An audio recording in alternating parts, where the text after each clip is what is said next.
Hey, how's it going? I'm Wild Mudkip, and today we're going to be doing 1 hour of killing Aberrant Spectres. Abbey Spectres are really the first Slayer task that becomes consistently profitable. You need level 60 Slayer to kill them, and even off task, they're still really good money. And you could argue that Cave Horrors can be good money because the Black Mask is worth like 1 mil, but it's a 1 out of 5, 12 drop. It's not guaranteed, and in fact, a lot of Ironmen go extremely dry for it, so I wouldn't really call that consistent. The thing about Aberrant Spectres and why they're so good is that they drop a lot of seeds and a lot of herbs, and for Ironman, I believe it's the most efficient way to get herblore XP is by killing them and then planting the seeds and then using the herbs as well for herblore. They drop some alkables too, but even for main accounts, the seeds and herbs add up to a lot. So today we're going to be testing out 1 hour of killing Aberrant Spectres, and I'm not going to do this in the most efficient way. As you can see, I'm wearing proselyte. I'm not wearing like max strength bonus and going super try hard with this. I don't have max stats either. This is just like a casual hour of doing it.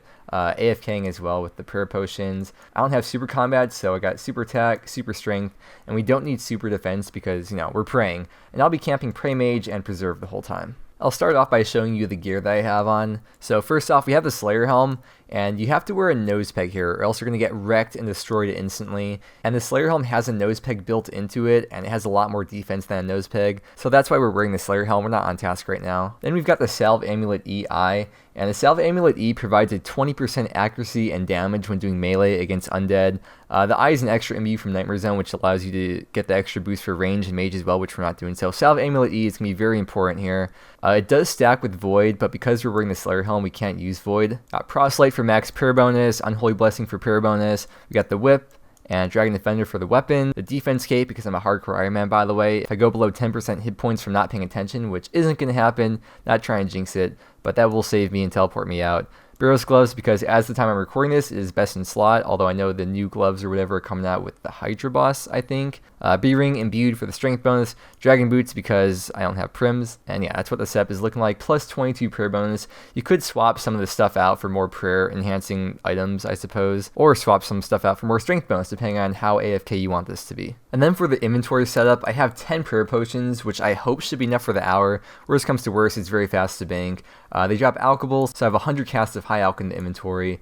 Super attack, super strength. As I said before, don't have super combats. I have the Slayer Ring to get to and from the Slayer Tower very easily, which is where we're going to be killing them. The Holy Wrench will allow you to restore 1 or 2 extra prayer points per dose of prayer potion or super restore or Sandfew based on what your prayer level is. So we have that to get as much as possible out of the prayer potions. The Construction Cape is a fast way to get to the house to restore all the stats and everything, and a good way to get to the bank. And then we have the Herb Sack because, as I said, they drop a lot of herbs. That's where most of the money and everything is going to come from. And then the Gem Bag, because Spectres do have like a special gem drop table. There's a 5 out of 128 chance of hitting that. Yeah, you know, get the typical ruby, sapphire, emerald, diamond, all that good stuff. I'd also recommend bringing a seed box, and the seed box can store up to 6 types of seeds, up to a max stack of them, so 2.147 billion seeds of 6 types, and you get that from doing Tithe Farm. I personally can't stand doing Tithe Farm, so I haven't done any on this account, so I don't have a seed box. But do as I say, not as I do, bring a seed box. You'll save a lot of inventory space that way, because seeds are really is what's going to take up most of your inventory space, because everything else you can store in the herb sack, the gem bag, alkit, but seeds are going to get a lot of seeds in here. I'm not bringing a spec weapon because I want to AFK this as much as possible, but you could bring along like an SGS or a DDS to help. The fastest way to get to the Slayer Tower is by using the Fairy Ring to teleport to option 2, the Mauritania Slayer Tower. There's also a Fairy Ring that's pretty close by. If we look on the map here, if you go down a little bit, there's a Fairy Ring, and the code for that is CKS, and that's just a short distance of a run up here to the Slayer Tower. Or if you have a Kirill teleport built into your house, or if you're on the Ancient Spellbook for some reason, you can teleport to Kirill, which is Canifis, and then run around that way as well. So this chain right here requires 61 agility, which is a much faster way to get there. If not, you'll have to run all the way around the Slayer Tower, which isn't a big deal. It just takes an extra like 2 minutes to run around to there and then go upstairs and run around once again. But yeah, 61 agility, you can boost for it. So if you have a summer pie or something, you can just go straight up there. So we've got our quick prayer set. The timer's up and ready to go. Let's pot up and turn prayers on. Head up here and let's start the timer. And let's start this hour. I should probably turn on attack options, huh?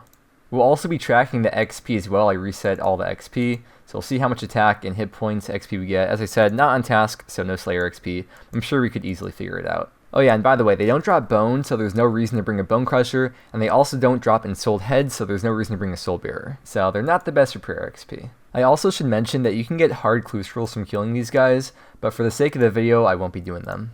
So as you can see, the Spectres have de-aggroed me. So what we're going to do is teleport back to the Slayer Tower. I know it sounds very weird, but I want this to be as AFK as possible. So we're teleporting out here and climbing straight back up the spiky chain.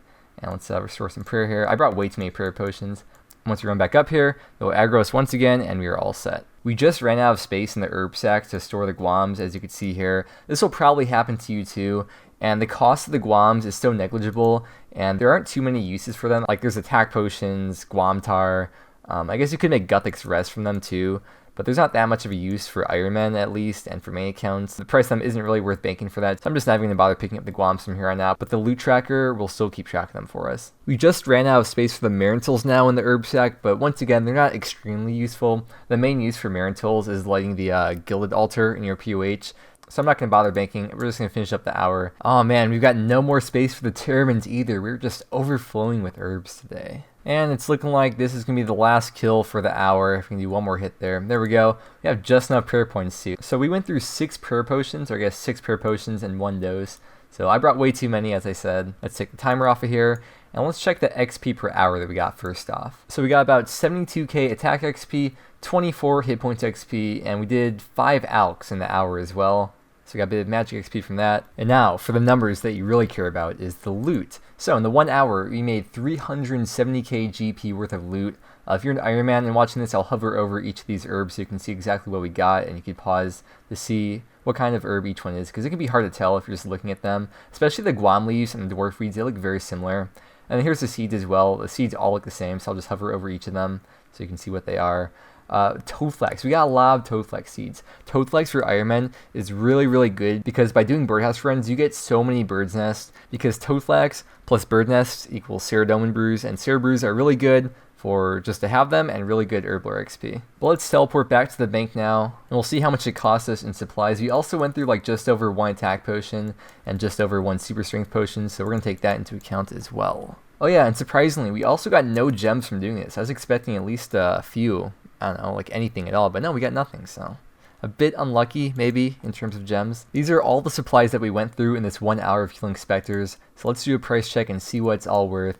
So we used 67k worth of supplies. So if we open this back up, we pretty much made 300k GP in this hour. Oh man, I love looking at these stats here. So out of the 160 kills, because there's 3,600 seconds in an hour, dividing that by 160 means that on average, we killed 1 Abbey Spectre every 22.5 seconds. Which also means the profit on average from each Spectre that we got was 2,312 GP, not taking into account the cost of supplies. And I think it's safe to say, looking at this, we didn't get extremely lucky, but we also didn't get extremely unlucky. I think this is pretty average on what you'd expect from killing Aberrant Spectres for 1 hour. Thank you very much for watching though. If you want to stay up to date with the videos and know exactly when I post them, then please consider subscribing to the channel. It really does help out a lot. I hope this video helped you out and gave you maybe some kind of idea of what to expect when you're killing Abbey Spectres, and maybe help you determine whether or not you think it's worth it for your account. With that being said though, thank you so much for watching. I hope you have a great day, and I will see you again next time.